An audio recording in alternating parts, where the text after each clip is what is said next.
This meeting is being recorded.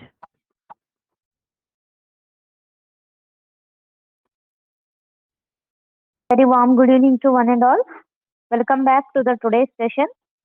Today we have our guest speaker, Professor Dr. Pranav Shah sir, BHMS MD PhD, Assistant Professor, Department of Homeopathy Pharmacy, GHMC, Detali, Siddhapur, Gujarat. And sir is also a PhD guide, ex-HOD and professor from Department of Homeopathy Pharmacy from SVHMC, Bhavnagar College. And sir is also an academic in charge from the same college, trustee also from Dhanvantari Charitable Trust, Bhavnagar, subject director, NICPD Institute, Distance Learning Courses, Bhavnagar, evaluator, NCSC Science. And sir has also attended many international and national seminars.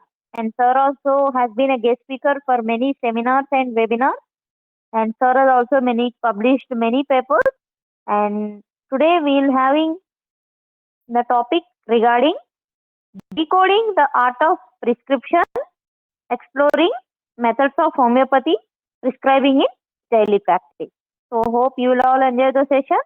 So over to you, sir. Thank you. Thank you, madam.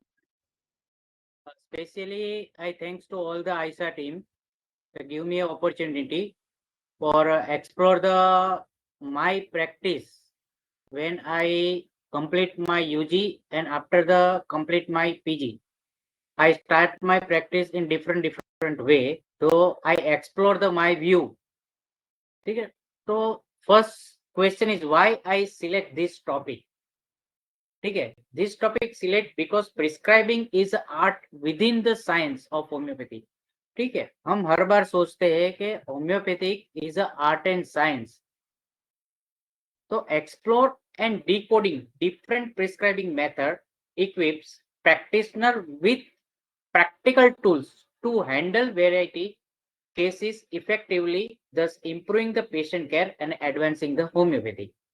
तो different way हमारे पास आएंगे जो मैं practice करता हूँ. उसमें से आप लोग भी बहुत सारी प्रैक्टिस कर चुके हैं और कर रहे हैं, और इसमें से कुछ नया सीख के आप लोग अपने व्यू भी आप रख सकते हैं आगे जाके, और आप अपनी प्रैक्टिस भी स्टार्ट अभी से कर सकते हैं. तो मेरा फर्स्ट एम क्या है?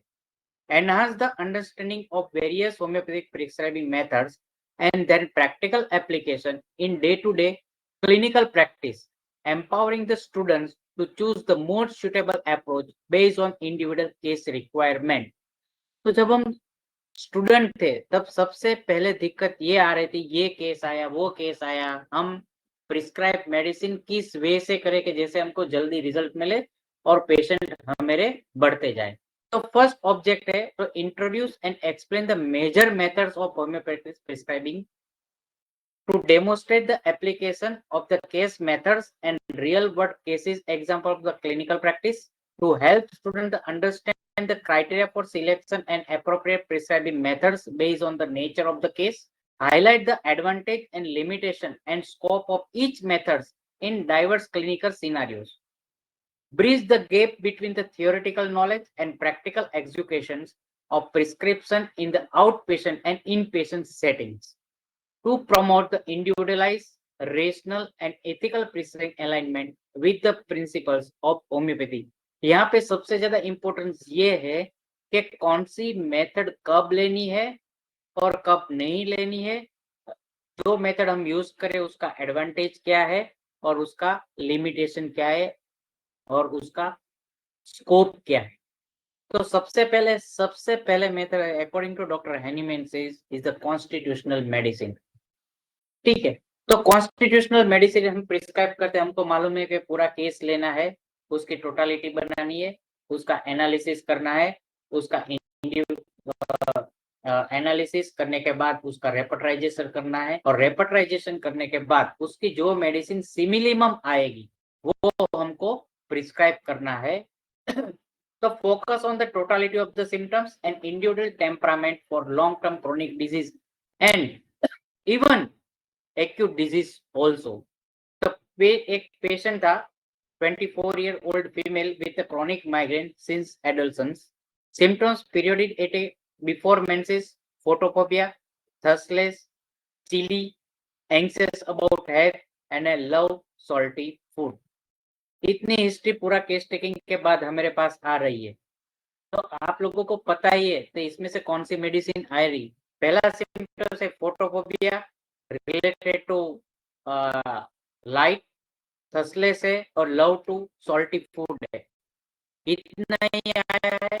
और आपको पता है कि migraine since adolescence, chilly, anxious about health, so which medicine you all of you know? So next medicine हमें के टोटलिटी क्या करेंगे? Physical general, state, past history indicated the natrum muratyrica. So I prescribe natrum muratyrica dose with placebo for 4 weeks.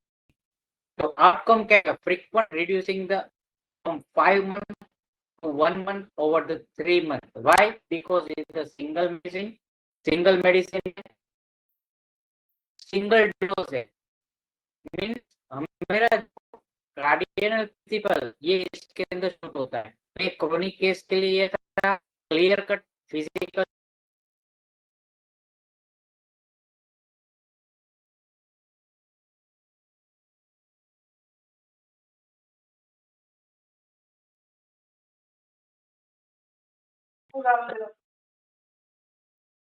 Sorry to interrupt sir.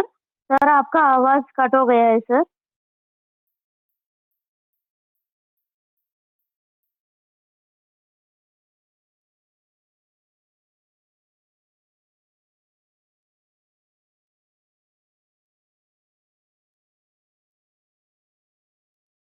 Selection of the medicine, totality of the symptoms, सभी चीज हमको सिखाई जाती है। अगर हम अच्छी तरह पूरा physical general, mental general, past history, present complaint, वो सब 1 by 1 जैसे सिखाया हुआ है, step by step doctor Hahnemann ने जैसे बोला हुआ है, उसके हिसाब से करेंगे तो हमको 100% रिजल्ट मिलता है, मिलेगा और मिलता रहेगा। तो ये था हमारा कॉन्स्टिट्यूशनल प्रिस्क्रिप्शन था, ये एक प्रिस्क्रिप्शन था। अभी नेक्स्ट प्रिस्क्रिप्शन है हमारा acute prescribing methods. Manage the sudden onset short duration illness with symptoms based remedy. यहाँ पे मैंने लिखा है symptoms based remedy. Acute case है, सडन ऑनसेट है और शॉर्ट ड्यूरेशन। तो यहाँ पे एग्जांपल है 7-year-old boy with high fever with sore throat. तो उसको सडन ऑनसेट था, इंटेंस रेडनेस ऑफ टॉन्सिल्स।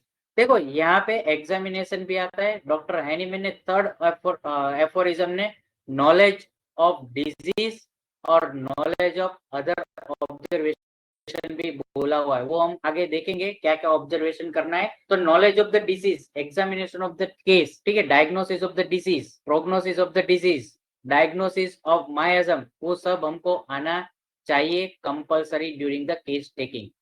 ठीक है, तो ऑनसेट क्या था? Intense redness of, high temperature था, restlessness, thirst for cold water. तो आप लोगों को इतना ही सिम्टम्स मिला है, तो इससे हमको प्रिस्क्राइब क्या करना है? तो एक्यूट रेमेडी आएगी belladonna, repeated every 4 hour for 1 day.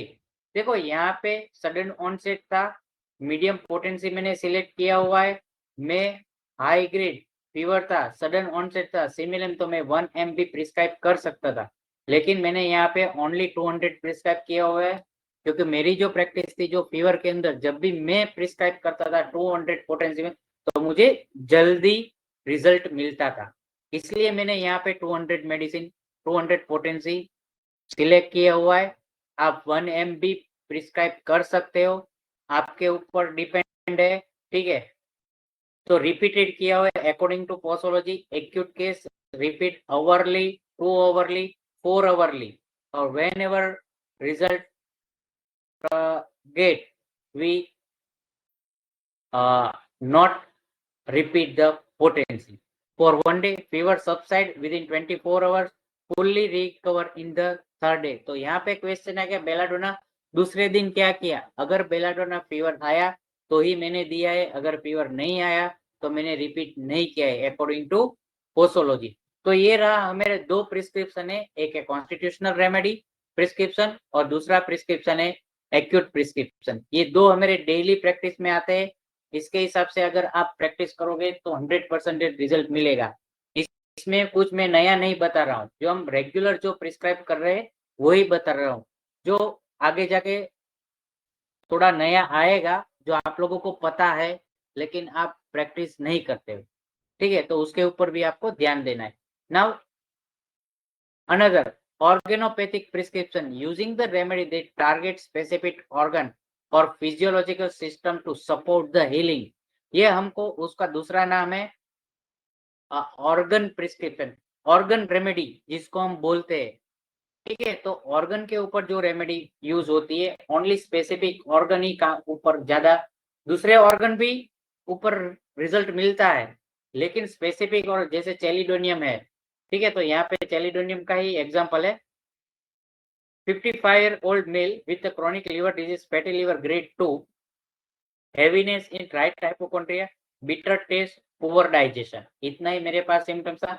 Patient sonography लेके आया था, ग्रेड 2 था, ठीक है, राइट साइड है, बिटर टेस्ट है, पुअर डाइजेशन। दूसरी भी मेडिसिन आ सकती है, नेट्रम सल्फ भी है, लाइकोपोडियम भी है, लेकिन मुझे पता था लीवर है, फैटी लीवर है, तो मैंने टारगेट ऑर्गन को ही किया हुआ था।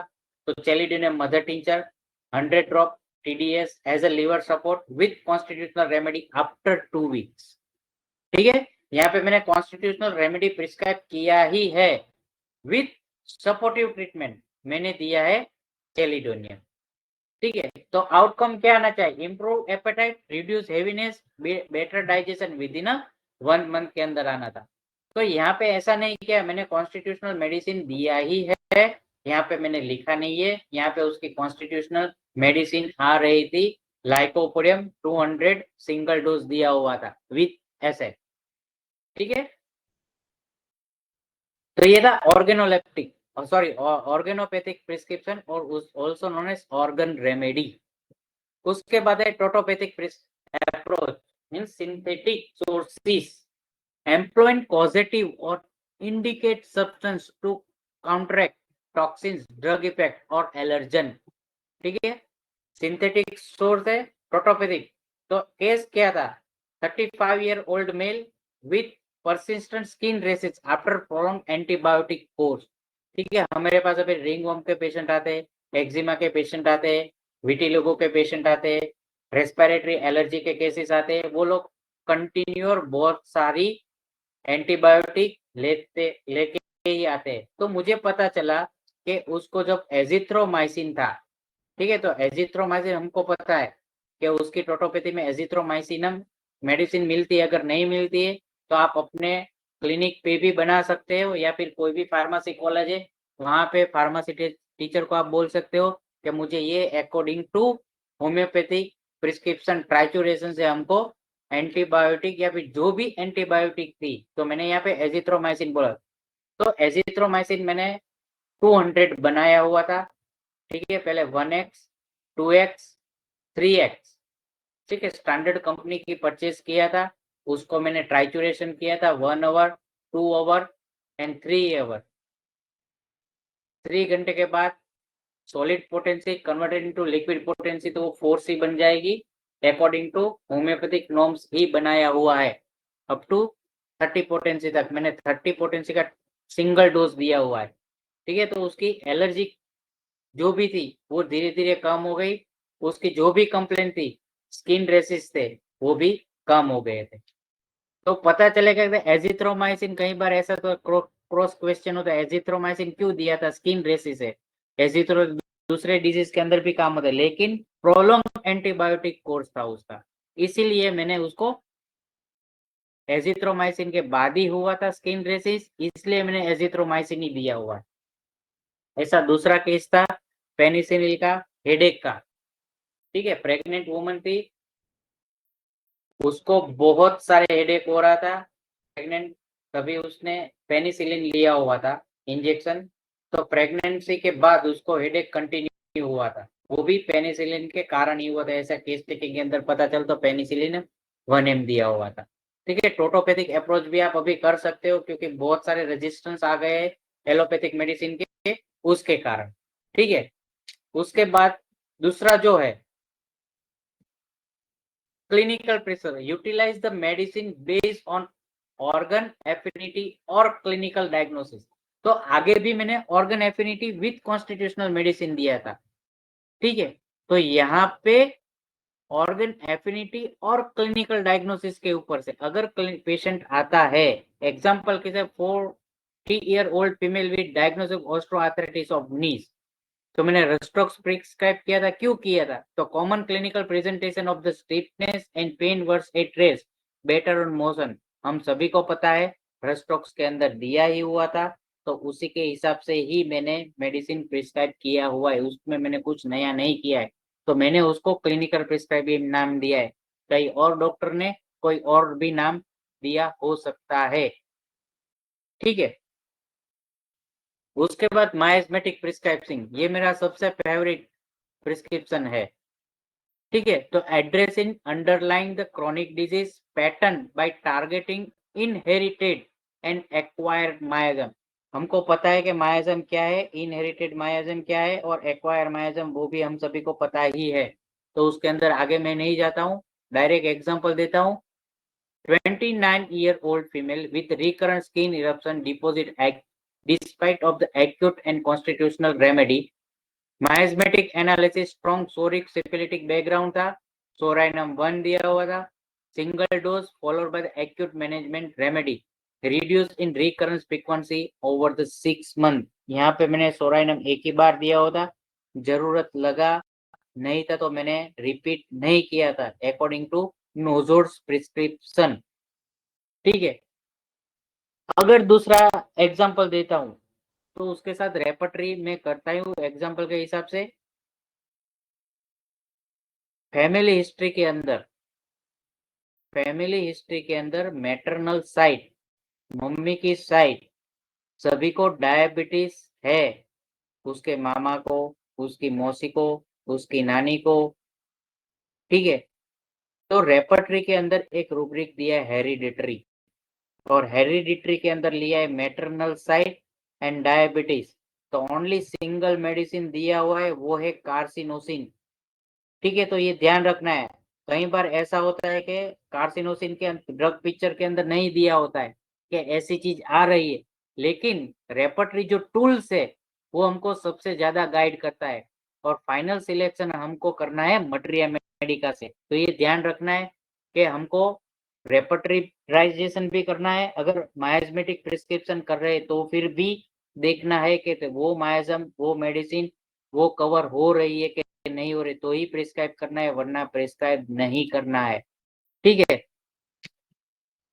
तो ये होगा मेजर प्रिस्क्रिप्शन जो हम डे टू डे प्रैक्टिस के अंदर करते हैं। उसके बाद preventive and intercurrent prescription, administrating remedy to prevent the disease prognosis और remove the block to cure the during treatment.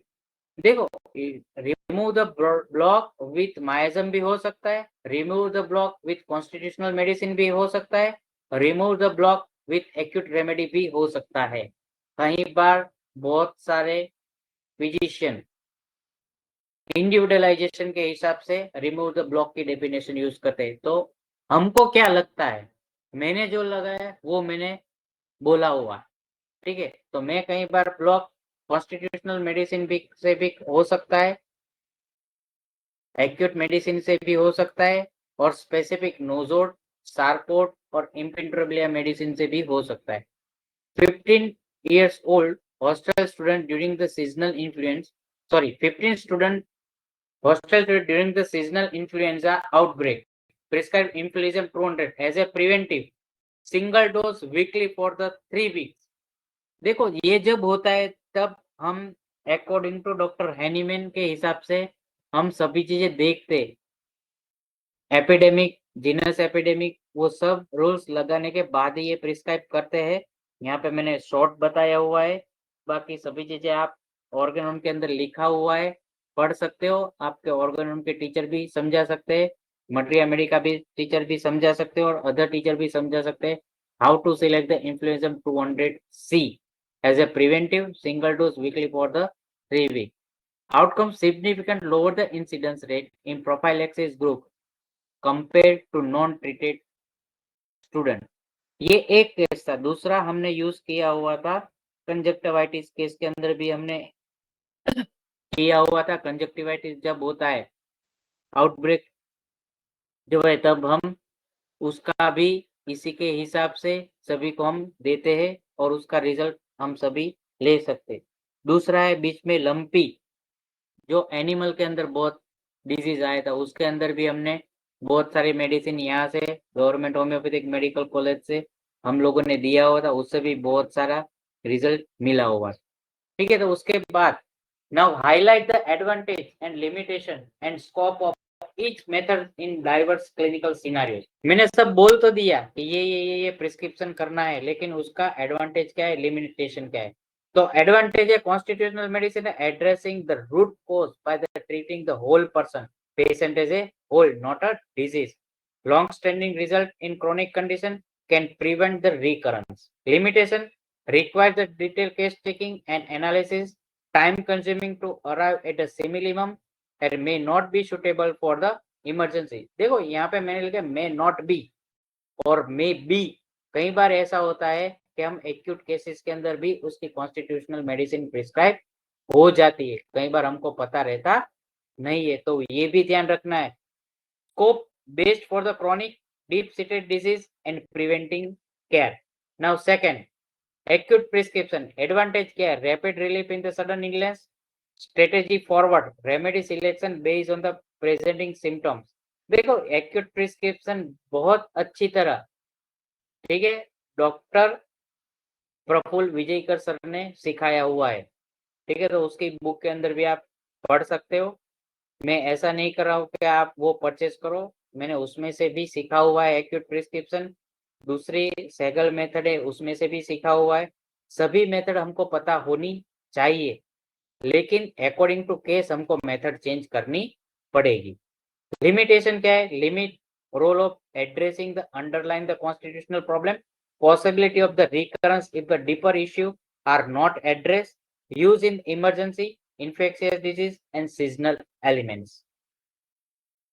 organoleptic organoleptic नहीं, organopathic prescribing advantages, direct support specific organ, kidney है तो किडनी, लीवर है तो liver, heart है तो heart, spleen है तो स्प्लीन, पैंक्रियास है तो पैंक्रियास, या फिर न्यूमोगेस्ट्रिक जो भी नर्व है, या फिर न्यूमोगेस्ट्रिक सिस्टम के हिसाब से जो भी मेडिसिन है वो हम दे सकते हैं।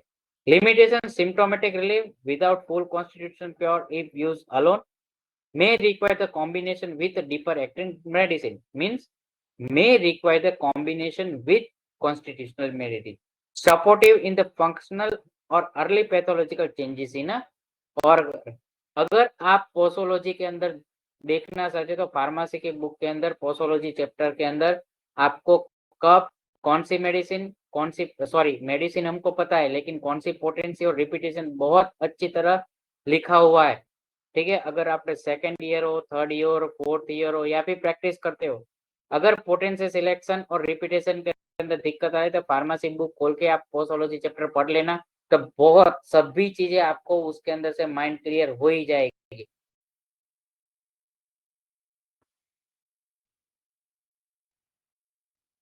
सॉरी, ठीक है। Totopathic prescription use in antidoting the drug side effects, allergic reaction और toxin exposure, can clear the obstacles to cure. मैं उसका एग्जांपल देता हूँ। अभी आज सुबह भी एक होम्योपैथिक डॉक्टर का फोन आया था कि मेरी मम्मी को जब भी हेयर डाई करते हैं तो एलर्जी हो जाती है। कोई भी होम्योपैथिक हेयर डाई किया तो फिर भी, और बाजार में जो भी हेयर डाई मिलती है वो भी। तो पाठक रेपर्टरी के अंदर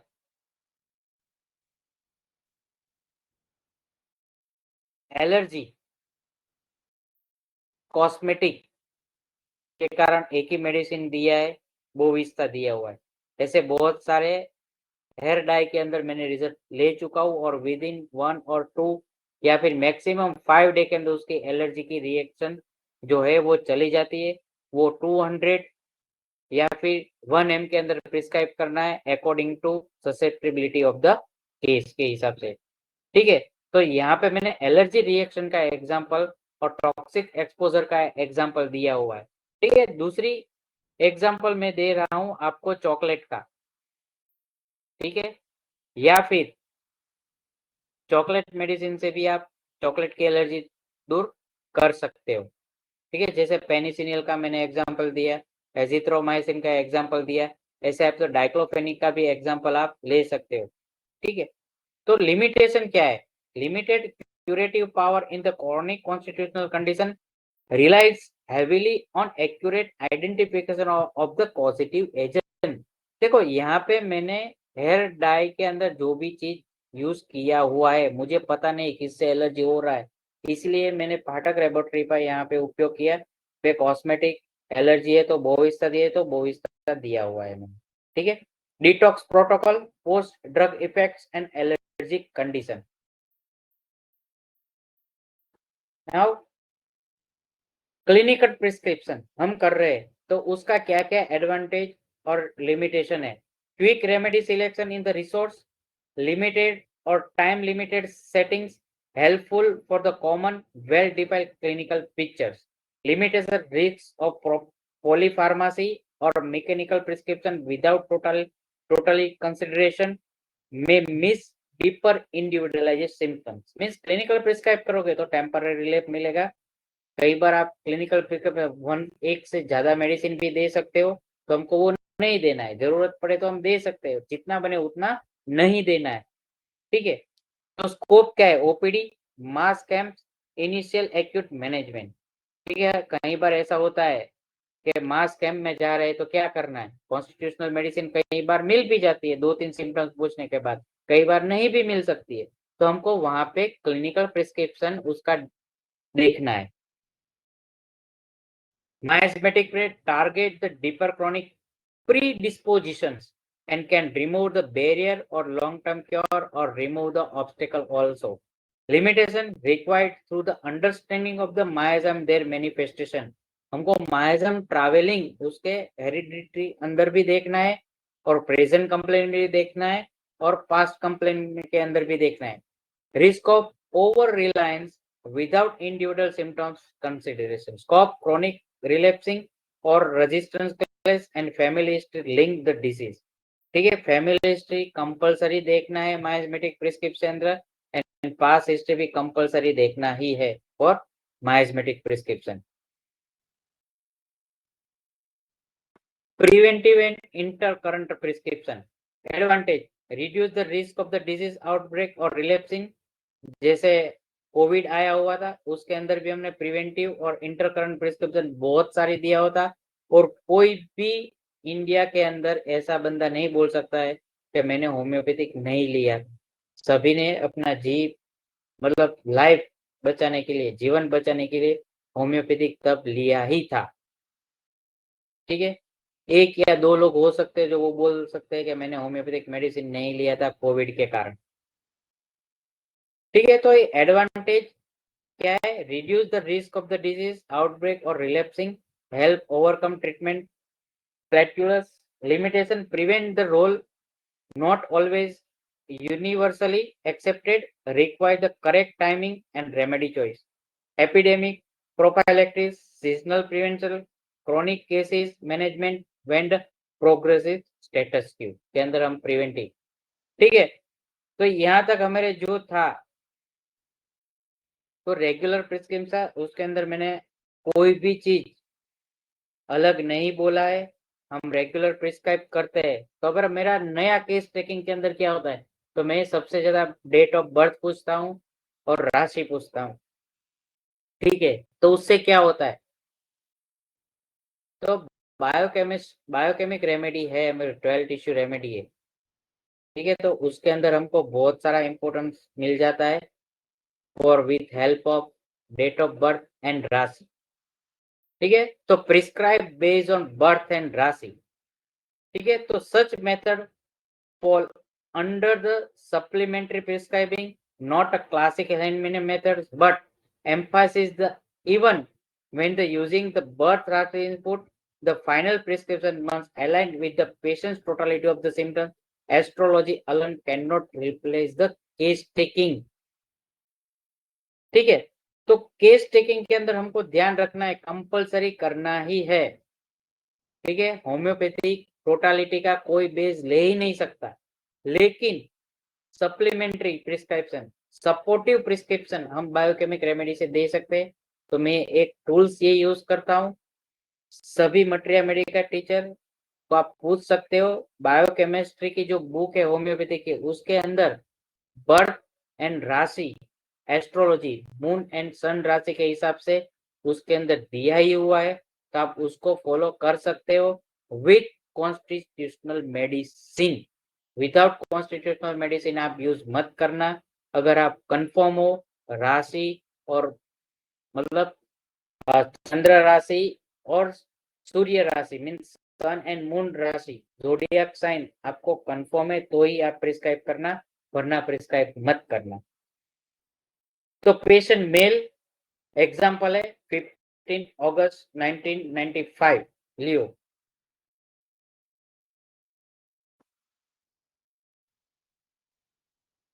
ये मैंने केस पढ़ा हुआ था, वहां से लिया हुआ, जहां से मैं पढ़ता था तभी ये एक केस एग्जाम्पल है। ठीक है, पर्सनली ऑब्जर्व, लीडरशिप क्वालिटी थी, स्ट्रॉन्ग विल पावर था, prefer to be in control. उसकी डेट ऑफ बर्थ की क्या थी 15 अगस्त 1995 और राशि क्या था लियो था। ठीक है, can be egoistic, dislikes being contradict, prone to stress related and heart palpitation. ये पर्सनल ऑब्जर्वेशन था। Astrology indicate Leo fire sign link with the heart and spine as a sensitive area. देखो हमारे जितनी भी राशि है उसका स्पेसिफिक हमारा ऑर्गन के साथ रिलेशन है और है ही। और ये चीज लिखा हुआ है हमारी लोटस मटेरिया मेडिका के अंदर भी, हमारे प्लेनेट और राशि लिखी हुई है। अगर आप उसके प्रीफर्स में जाओगा तो उसके 2 पैराग्राफ लिखा हुआ है, तो वहां पे भी आप उसका को रिलेशन कर सकते हो। Associated with constitutional remedy in the some astro homeopathic traditional aurum metallicum, natrum muriaticum और बेलाडोना भी मेडिसिन आ सकती है। ठीक है, matching with the case totality, emotional sensitivity, dignity, grief from humiliation and desire for the respect is a part of the aurum metallicum. इसमें से बहुत सारी चीजें मैंने रेपर्टाइजेशन के अंदर डाला हुआ है, उसकी टोटलिटी बनाई हुई है, उसके बाद ही मैंने यहाँ पे लिखा है, डायरेक्ट नहीं लिखा है। ठीक है, prescription Oram metallicum 200 single dose placebo for 1 month, improve the mood stability, reduce the palpitation in a 4 week। यहाँ पे मैंने टोटालिटी केस टेकिंग भी किया हुआ था और उसके साथ उसकी बर्थ डेट के हिसाब से भी मैंने प्रिस्क्राइब किया हुआ है। ठीक है, तो biochemic remedy, tissue salt remedy, astro homeopathy principle क्या है? तो each zodiac sign is associated with the primary biochemic salt that is believed to be most deficient in people born under that sign. Salt is said to support the person's constitutional vitality. Supplementary salt may be prescribed based on the symptom. ठीक है, और यहाँ पे उसका एक chart है, ये आपको नेट पे भी मिल सकता है, मिल जाएगा। ठीक है, तो यहाँ पे ज़ोडिएक साइन है, यहाँ पे डेट ऑफ बर्थ है, यहाँ पे डेट जो है मार्च, उसका बर्थ डेट है यहाँ पे, और यहाँ पे उसकी राशि है। तो यहाँ पे कई बार क्या होता है कि हम दो मेडिसिन प्रिस्क्राइब एक साथ कर सकते हैं। ठीक है, ये तो इंडिया में कई बार होता है जो राशि के हिसाब से, जैसे मेरी राशि कन्या है, विग्रह है, ठीक है, विर्गो है, तो मैं काली सल्फ भी लेता हूँ कई बार, लेकिन डेट के हिसाब से मेरी जेमिनी आ रही है क्योंकि मेरा बर्थ है जून के अंदर। ठीक है, तो मैं काली म्यूर ले रहा हूँ। ठीक है, तो यहाँ पे कॉमन मेरा एलिमेंट्स क्या आ रहा है, कॉमन सोल्ट क्या आ रहा है, तो काली आ रहा है, तो मैं काली के अंदर भी हो सकता हूँ, काली के साथ दूसरे होम्योपैथिक मेडिसिन भी हो सकती है। ठीक है, तो ये ऐसे कोरिलेशन आप कर सकते हो। लेकिन बिना पढ़े, बिना अंडरस्टैंडिंग के हिसाब से आप लोगों को प्रिस्क्राइब नहीं करना है। आप लोगों को कंपलसरी कॉन्स्टिट्यूशनल मेडिसिन प्रिस्क्राइब करना है। जो ये मैं करता हूँ, मैं आपको दूसरा विजन दे सकता हूँ, आप ऐसे भी प्रैक्टिस कर सकते हो। ठीक है, ये मेरा विजन था, मैंने आप लोगों के साथ शेयर किया हुआ है। बहुत सारे लोग प्रिस्क्राइब करते ही है कॉन्स्टिट्यूशनल मेडिसिन के साथ। तो ये एक आपकी राशि और बर्थ डेट के हिसाब से प्रिस्क्रिप्शन है। ठीक है, now another prescription based on modality. ठीक है, हम केस टेकिंग के अंदर मोडालिटी का सबसे ज्यादा इंपॉर्टेंट, कब मेडिसिन सॉरी कब कंप्लेंट बढ़ती है और कब कंप्लेंट कम होती है। ठीक है, जब हम कैंप में जाते हैं, हम ओपीडी में जाते हैं, तो कई बार हम इसके ऊपर से भी हम प्रिस्क्राइब कर सकते हैं।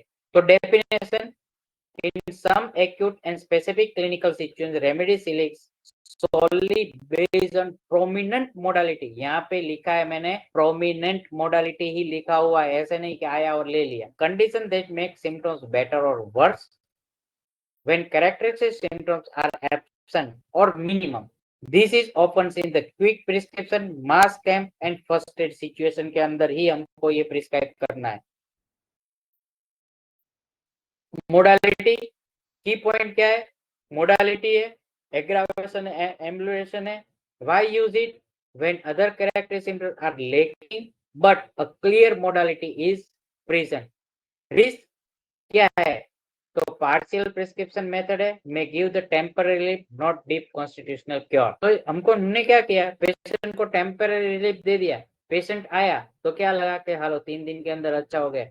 जो होम्योपैथिक में ऐसा लग रहा है कि होम्योपैथिक मेडिसिन बहुत देर से काम कर रही है, ऐसा नहीं है। अगर आप एक्यूट प्रिस्क्रिप्शन करोगे, ओनली मोडालिटी के हिसाब से प्रिस्क्रिप्शन करोगे, तो विद इन 1 और 2 के अंदर भी आपको रिजल्ट मिल जाएगा। ठीक है, अगर रिजल्ट मिल गया है, अगर टेम्पररी रिलीफ उसको दे दिया, तो आपको दूसरे बार जब आए तब आप पूरा केस टेकिंग करो और उसकी कॉन्स्टिट्यूशनल मेडिसिन आप ले सकते हो। और पेशेंट को फेथ भी हो जाएगा कि नहीं, डॉक्टर साहब ने मुझे 2 दिन के अंदर बहुत अच्छा रिजल्ट दे दिया। जो लोग बोल रहे कि नहीं होम्योपैथिक मेडिसिन देर से काम करती है, नहीं, वो आप मेरे माइंड से अभी चला गया, तो पेशेंट सेटिस्फेक्शन भी मिल जाएगा। Example, better by heat. Case patient with intense colicky abdominal pain relieved by the warm compression or sipping hot water. Holocene 200 warm application.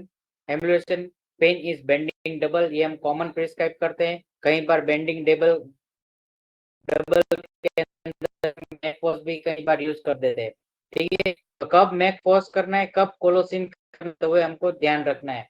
ठीक है, सबसे ज्यादा डिस्मेनोरिया के अंदर कई बार आता है पेशेंट को हम दे देते हैं, नहीं कोलोसिन दे दो विथ मैकफॉस दे दो, ऐसा भी कर सकते हैं। नहीं, आप अगला कोलोसिन, अगर सिम्टम्स मिलता है, अगर आप कोलोसिन दोगे तो भी रिजल्ट मिल ही जाएगा। ठीक है, बाकी रेस्ट्रोक का तो एग्जांपल आपको मालूम है, relieve after the moving the around. ठीक है, फर्स्ट मोशन एम्बुलेशन, तो उसके अंदर मैंने कुछ नया नहीं बोला है, मोडालिटी के हिसाब से मैंने प्रिस्क्राइब किया है, तो उससे ज्यादा हमारी ओपीडी बढ़ा सकते हैं। Prescribe based on the posture and sleep position, ये मेरा दूसरा जो मेरी डे टू डे प्रैक्टिस का, तो ये मैंने अजीत कुलकर्णी सर से सीखा हुआ था। मैंने एमडी किया हुआ है, बीड़ से किया हुआ है, एसके मेडिकल कॉलेज बीड़ से किया है। वहां पे अजीत कुलकर्णी सर जब भी हमको सिखाने के लिए आते, वो 3-4 दिन सिखाते थे हमको लाइव केस टेकिंग के अंदर, तो हम वहां से भी हमने ये प्रिस्क्रिप्शन सीखा हुआ है। ठीक है, तो ये भी कई बार ऐसा होता है। तो definition, some cases the patient prefer posture while awake और sleeping can be the strongest guideline symptom. कई बार क्या होता है कि ये कोमा के पेशेंट है, ठीक है, अनकॉन्शियस पेशेंट है, उसका हम पोजीशन, स्लीपिंग पोजीशन चेंज कर देते, लेकिन वापस वो अपनी पोजीशन पे आ जाते हैं। वापस चेंज किया तो वापस वो अपनी पोजीशन पे आ जाता है। ठीक है, तो मैंने सोचा कि ये ऐसा हो रहा है, तो हम स्लीप पोजीशन या फिर पोस्चर लेके हम क्यों प्रिस्क्राइब नहीं कर सकते। ठीक है, when the patient, when that posture match a keynote of a remedy, it can be used as the main prescription indication. Why this work? Posture is the often involuntary and instinctive reflect the body's attempt to find a relief. ठीक है, हम लोग कई बार बोलते हैं कि हम relieve होता है, कौन सी साइड, ये साइड सोए तो ही हमको आराम लगता है, तो इसे वापिस मोडालिटी हिसाब से हो गया। ठीक है, तो keynote prescription posture can be confirmative और इवन प्राइमरी सिम्टम। हमको कंफर्म करना है, बार बार कंफर्म करना है, उसके बाद ही आपको ये चीज लेना है, अदरवाइज नहीं लेना। यहाँ पे एग्जांपल मैं दे रहा हूँ आपको, बहुत सारे एग्जांपल है। ठीक है, तो sleep knee drawn fetal position, colocynth abdominal colic, bending double, knee to chest. ठीक है, स्लीप पोजीशन हमारी कैंट रेपर्टरी में, सिंथेसिस रेपर्टरी के अंदर, बहुत सारी रेपर्टरी के अंदर दिया हुआ है, तो हम कई बार वो यूज नहीं कर रहे, तो यूज करो। ठीक है, तो बेहतरीन रिजल्ट मिल सकते हैं। कई बार हुआ तो हम स्लीप पोजीशन के ऊपर भी हम एक बार ले लेंगे, कैसे आपको देखना है और कौन सी मेडिसिन आ सकती है उसके अंदर। ठीक है, तो ये बहुत सारी पोस्चर भी है, स्लीप पोजीशन भी है, और उसका एग्जांपल भी दिया हुआ है कि एक्सप्लेनेशन भी दिया है। ये मेरा एक्सप्लेनेशन है, आप लोग अपने अपना आपकी प्रैक्टिस के हिसाब भी एक्सप्लेनेशन बना सकते हो। ठीक है, तो ये sleep position and remedy and keynote explanation है। Prescription based only on the strong desire aversion in the food and drink. Desire aversion हम पूछते हैं पूरे केस टेकिंग के अंदर, डिजायर क्या है, एवर्जन क्या है, डिजायर क्या है, एवर्जन क्या है। तो ये एफोरिज्म 153 ऑर्गन ऑफ मेडिसिन। ठीक है, animals having the highest value in this in remedy selection. ठीक है, strange rare and peculiar symptoms, keynote prescription. Example के हिसाब से मैं बोलूं कि बटर में डिजायर भी है और मिल्क एवर्जन भी है। ठीक है, तो उसके अंदर आएगा पल्सेटिला भी आ सकता है, दूसरी मेडिसिन भी आ सकता है। कई बार ऐसा होता है कि पेशेंट को डिजायर भी है और वही चीज उसको एग्रावेशन भी है। ठीक है, तो उसके अंदर सिंगल मेडिसिन आती है अगर और स्ट्रॉन्ग है, तो आप डायरेक्ट वो मेडिसिन आप प्रिस्क्राइब कर सकते हैं। यहाँ पे एग्जांपल दिया हुआ है, desire for sweet, argentum nitricum, lycopodium, sulphur and phosphorus. Desire for salt, natrum muriaticum and calcarea carb. ठीक है, नीचे लास्ट में लिखा है desire eggs and aversion to egg. जो देखो दोनों के अंदर सल्फर है। ठीक है, तो हमने सल्फर कई बार नहीं सोचा, तो हम सोच सकते हैं भाई सल्फर आती है उसके अंदर। ठीक है, तो और उसका नोटेबल क्लूज है कौन कौन सी मेडिसिन और वो क्यों है। हमको यहाँ पे डिफरेंशिएट करना है कि भाई अर्जेंटिन नाइट्रेट डिजायर स्वीट है, तो नर्वस एंटिसिपेशन है कि नहीं है पूरे केस टेकिंग के अंदर, तो हमको वहां पे अर्जेंटम नाइट्रिकम देना है। अगर लाइकोपोडियम है और ब्लोटिंग है, तो यहाँ पे हमको लाइकोपोडियम। सल्फर है तो बर्निंग इन सॉल है, बर्निंग इन दूसरी जगह पे। अभी फॉस्फोरस के अंदर बर्निंग है, लेकिन उसको एपिस्टेक्सिस है, हेमरेजिक टेंडेंसी है, तो आप वहां पे फॉस्फोरस भी दे सकते हो। ठीक है, डिजायर सॉल्ट के अंदर नेट्राम्यूर भी है, एवर्जन सॉल्ट के अंदर भी नेट्राम्यूर है। ठीक है, तो यहाँ पे ध्यान रखना है, ड्राई लिप है, साइलेंट ग्रीप है तो नेट्राम्यूर है। अगर डिजायर सॉल्ट है, ओबेस है, विथ चिलीनेस है, पर्सपायरेशन है, तो वहां पे हमको क्या करना है, कैलकेरिया कार्ब देना है। ठीक है, तो ये हो गया डिजायर एंड एवर्जन के हिसाब से।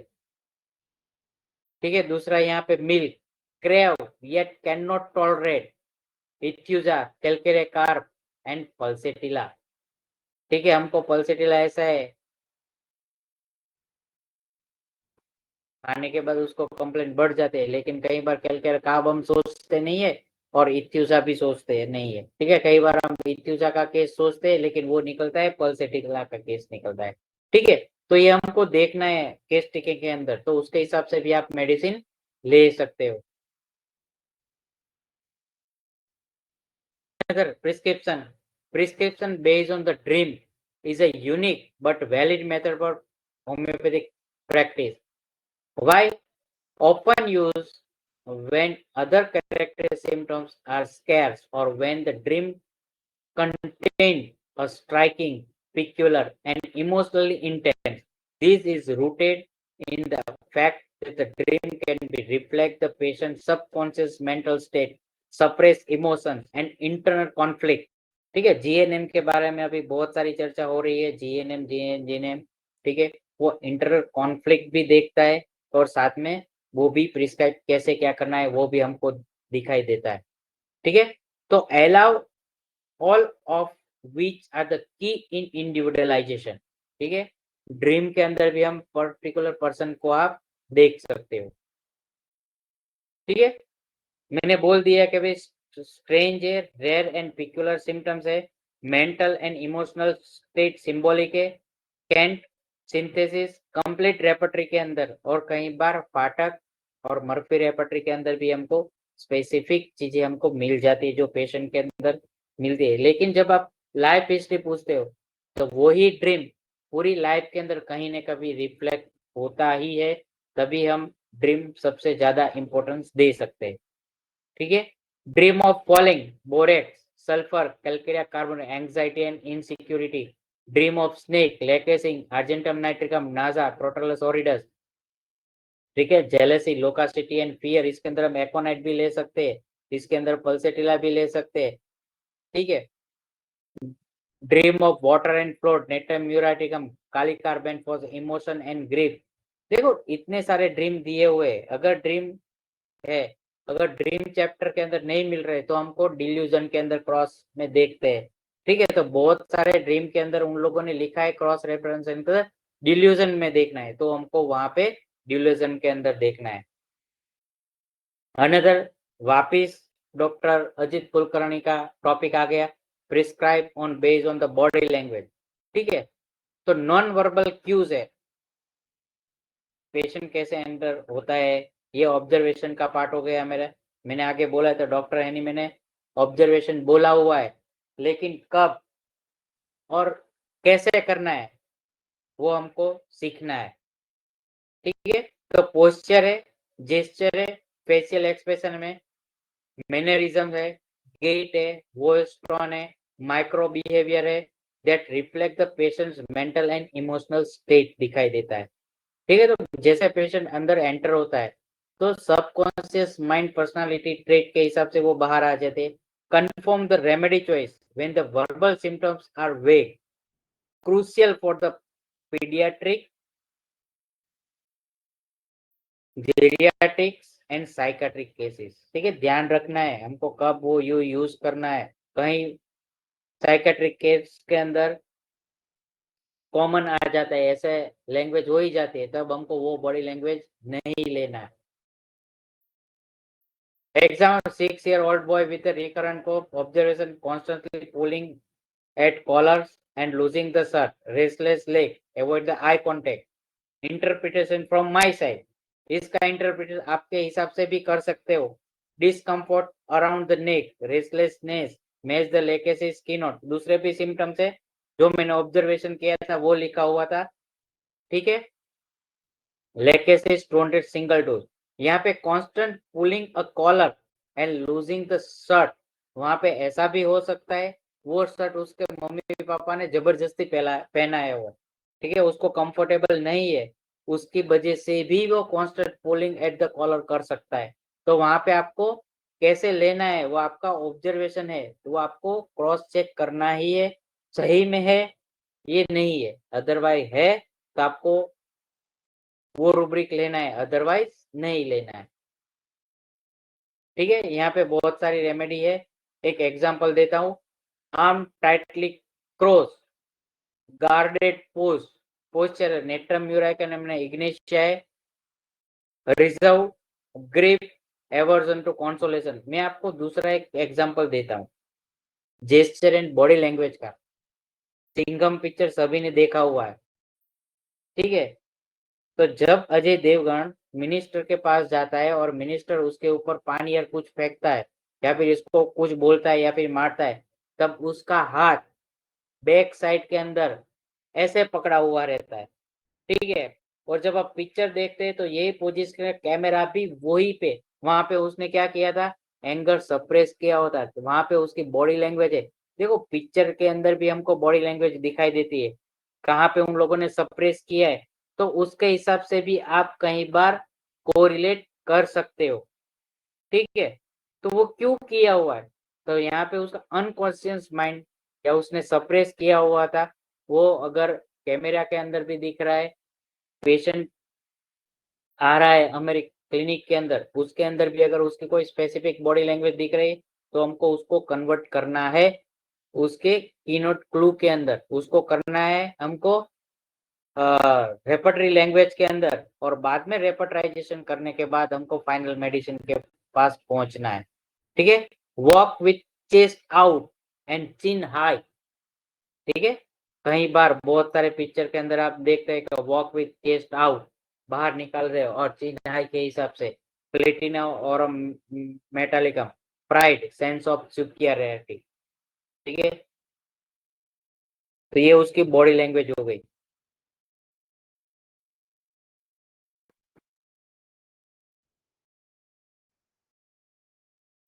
नाउ आई कंक्लूड करता हूँ। कंक्लूजन क्या है decoding of the art prescription का? Homeopathic prescribe is a blend of science of the art and observation. Multiple approach, constitutional है, एक्यूट है, ऑर्गेनोपैथिक है, माइजमेटिक है, क्लिनिकल है एंड अदर है, provide flexibility and precise and precision. Case context, totality and individuality determine the choice of the method. Understanding strength and limitation of each approach ensure ethical and rational prescription. Integrated theory with the real world practice bridge the gap between the knowledge and cure. इसके साथ साथ कई बार use होता है drainage remedy, ठीक है। कई बार drainage है, जैसे आपको बोलूं तो बर्बरिस वल्गारिस, ठीक है, एपिस, एपोसाइनम, ठीक है। वो मेडिसिन क्या है, वो मेडिसिन क्या है, वो ड्रेनेज रेमेडी के अंदर यूज होते हैं कई बार। कैसे ड्रेनेज, जनरलाइज एनएसआर का हो गया, ठीक है, तो उनके एपिस यूज होती है, ठीक है, एज ए डायूरेटिक यूज होती है, ठीक है। तो is it known as drainage remedy. तो ये था हमारा पूरा prescription. Different type of prescription है, बहुत सारी मेथड्स भी है, बहुत सारे अप्रोच भी है। आपको जो अच्छा अप्रोच लगे ड्यूरिंग केस टेकिंग, वो आप लेना है। पैथोलॉजिकल प्रिस्क्रिप्शन कर सकते हैं, ठीक है, बीबीसीआर के हिसाब से, कैंट रेपर्टरी के हिसाब से, बोगर के हिसाब से, बोरिक के हिसाब से, एलेंस के हिसाब से, जिगजैग प्रिस्क्रिप्शन है, ठीक है, फिर कलकत्ता मेथड से, ठीक है। तो इतनी सारी मेथड है, लेकिन आपके केस के अंदर आपको क्या प्रिस्क्राइब करना है वो आपको ही डिसाइड करना है, ठीक है। केस कोई सा भी हो, आपको ही डिसाइड करना है आपको प्रिस्क्रिप्शन किस बेस पे देना है, ठीक है। तो यहाँ पे मेरा लेक्चर, जो मैं अभी तक 15-20 साल के अंदर जो सीखा हुआ हूँ, जो मैं प्रैक्टिस करता हूँ, मेरी कॉलेज की ओपीडी के अंदर जो मैं पेशेंट देखता हूँ, उसके हिसाब से मैंने आपको यहाँ पे मेरा जितना हो सके उतना बेस्ट दिया हुआ है, ठीक है। अगर इसके अंदर कोई मिस्टेक हो गई हो तो उसके लिए सॉरी, ठीक है। तो ये मेरा प्रिस्क्रिप्शन था, ये मेरे हिसाब से मैं प्रिस्क्राइब कर रहा हूँ, ठीक है। उसके अंदर मेरे को रिजल्ट मिलता है, मैंने मेरा अप्रोच बोला हुआ है, ठीक है। आप अपना अप्रोच भी रख सकते हो, ठीक है। अगर कोई क्वेश्चन है तो आप पूछ सकते हो।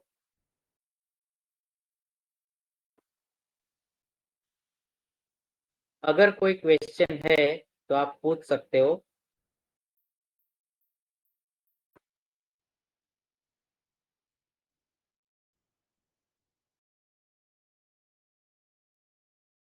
Thank you, sir. Thank you so much for enlightening us with your valuable session. And that you have explained in such a detail that in everything about the prescription has been detailed in a better.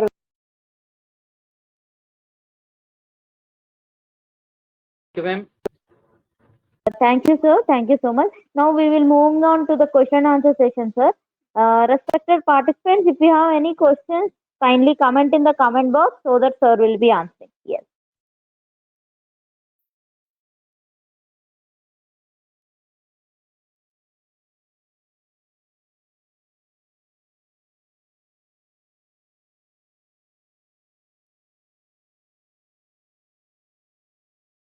Sir, can I ask a question, sir? Yeah. Sir, how about the mental, like what we can say, the symptoms pertaining to full moon and half moon? So some patients will be having aggravation, some patients will be having amelioration. Can you comment on it, sir?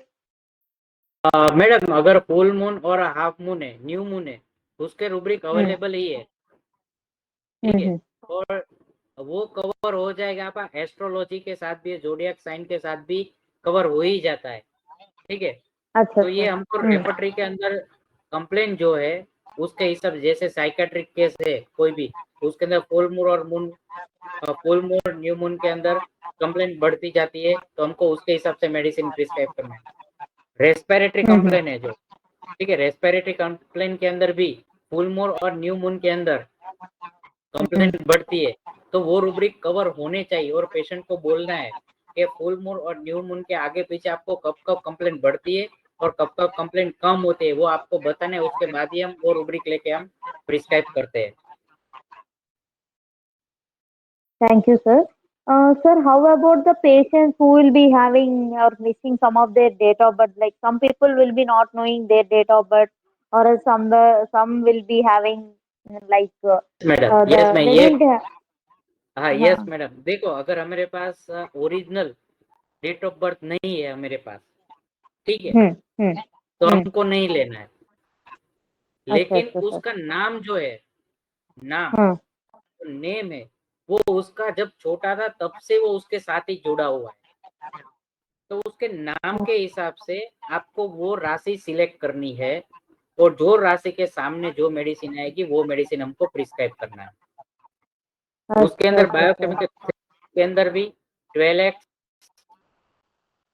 30x, 200x और 1000x के हिसाब से आप जो भी आपको result अच्छा मिलता है वो पोटेंसी सिलेक्ट करके आप प्रिस्क्राइब कर सकते हैं। मैं 200x बायोकेमिक टेबलेट फॉर्म में आती है वो यूज करता हूँ कई बार, और 1000x भी आती है वो भी यूज करता हूँ। Yes, sir. Thank you so much, sir, for the clarification. Any other question from the participants? They can comment in the comment box so that sir will be answering. Yes.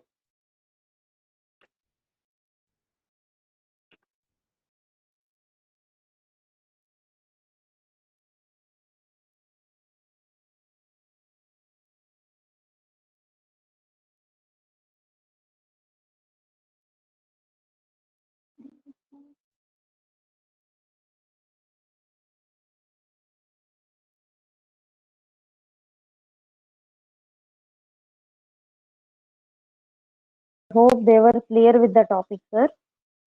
Okay, thank you ma'am. Thank you Yes, sir. all the ISA team for giving me opportunity, and thank you all the participants. Thank you, sir. Thank you so much for enlightening us with the valuable, in-depth topic regarding the prescription and various types of prescription also. So we will be looking forward for many more sessions, sir, from you. And thank you all the participants also. And wishing everyone a advance happy Vinayak Chavithi. So let everyone have the Bappa in their house, and like we'll have that Bappa's blessings to all of us. So hope everyone should enjoy their own festival in their own way and culture. So thank you all. Thank you so much. So once again, happy advance Vinayak Chavithi. Thank you all.